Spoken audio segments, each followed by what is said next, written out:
단번에 합격할 수 있도록 지원해 드릴 테니까요. 정보박사를 믿고요. 네, 수강을 하시면 실망시켜 드리지 않겠습니다. 꼭 합격의 기쁨을 드리도록 하겠습니다. 유튜브에서 정보박사로 더 많이 알려진 정보관리학 박사 김광섭입니다.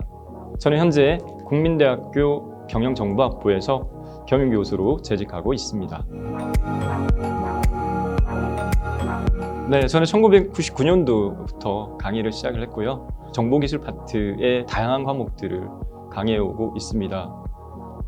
오프라인 쪽에서는 직업전문학교나 또는 전문대학교, 그리고 4년제 대학교, 대학원까지 다양한 파트에서 제가 강의를 해본 경험이 있고요.